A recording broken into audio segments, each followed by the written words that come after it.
हिंदवी स्वराज्याचे संस्थापक राजे छत्रपती शिवराय,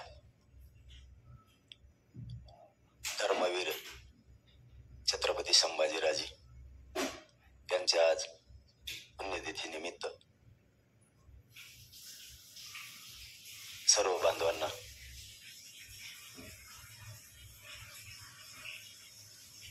त्यांच्या चरणी मुजरा करतो.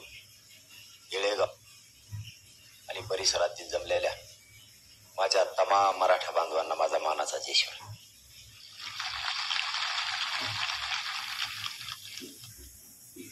प्रत्येक गावात असंच व्हायला लागलं. आपण घेतल्या संवाद बैठका, तुम्ही घ्यायला लागला सभा. मराठ्यांच्या बैठका सुद्धा आता सभाच व्हायला लागल्या. सभा आता होणार आहे मराठ्यांची पुन्हा एकदा. ती सभा बघा आता कशी असते. मराठा आरक्षणाची लढाई अंतिम टप्प्यात होती. मराठा आरक्षणाचा विषय आता संपत आला होता. परंतु काही विघ्न संतोषी असणाऱ्या मंत्र्यांनी विशेष अधिवेशन मराठा समाजाच्या ओबीसीतून आरक्षण आणि सगळ्या सोयऱ्यांची अंमलबजावणीसाठी बोलवलं आणि अचानक पलटी मारली. फडणवीस साहेबांच्या सांगण्यावरून 10% आरक्षण देण्याचं ठरवलं. मराठ्यांच्या पोरांचं वाटोळ व्हावं या दृष्टिकोनातून हा डाव रचला. मराठ्यांचे पोरं सुधारले नाही पाहिजेत. मराठ्यांचे पोरं पूर्वीच हुशार आहेत. जर आरक्षण मिळालं तर हे मराठ्यांची जातच प्रगत होऊन जाईल.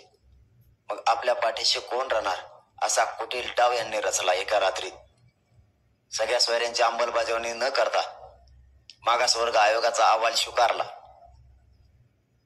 आणि तो कॅबिनेट समोर ठेवला आणि विशेष अधिवेशनात त्यावर चर्चा घडून आणली. सगळ्यांनी एकमतानं, म्हणजे सत्ताधारी आणि विरोधक एकमतानं त्याला मंजुरी दिली. याच्या अगोदर याच सत्ताधारी आणि विरोधकांनी आपल्यासाठी सुद्धा एक ठराव केला होता. त्याचा त्यांना विसर पडला की तुमच्या मागणीप्रमाणे तुम्हाला जर आरक्षण द्यायचं असलं तर आम्ही सगळे विरोधक आणि सत्ताधारी मिळून एक ठराव पारित करतो. तुमच्या मागणीप्रमाणे मराठ्यांना आरक्षण दिलं जाईल, पण 1 महिन्याचा सरकारला वेळ द्यावा. आपण त्यावेळेस 40 दिवसाचा दिला होता. पुन्हा दुसरा ठराव सगळ्या पक्षांना सत्ताधाऱ्यांनी मिळून केला. त्यांनी सांगितलं एवढ्या वेळेस सरकारचं ऐकावं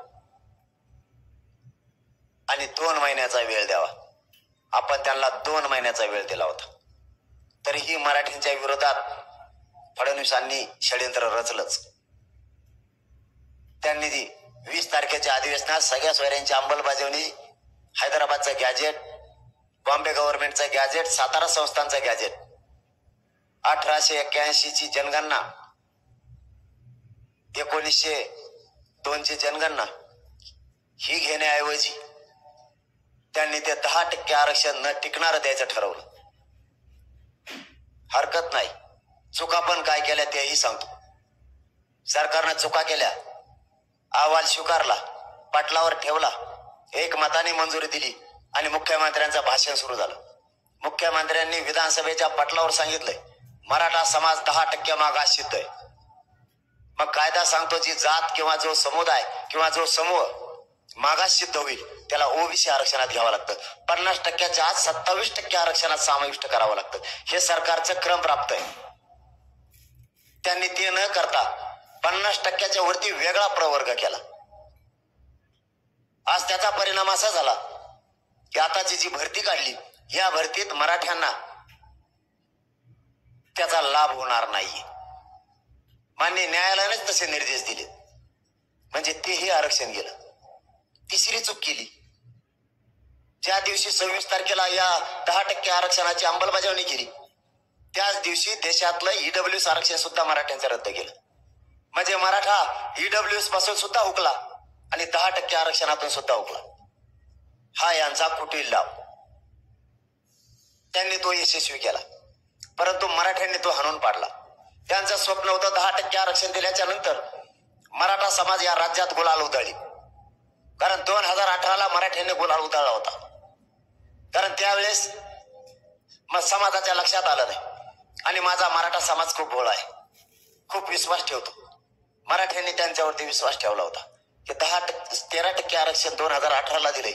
खूप दिवसानंतर नव्हतं, आपले लेकरं मोठे होतील मिळालं, या आनंदात माझ्या मराठ्यांनी गुलाल 2018ला राज्यभर उधळला.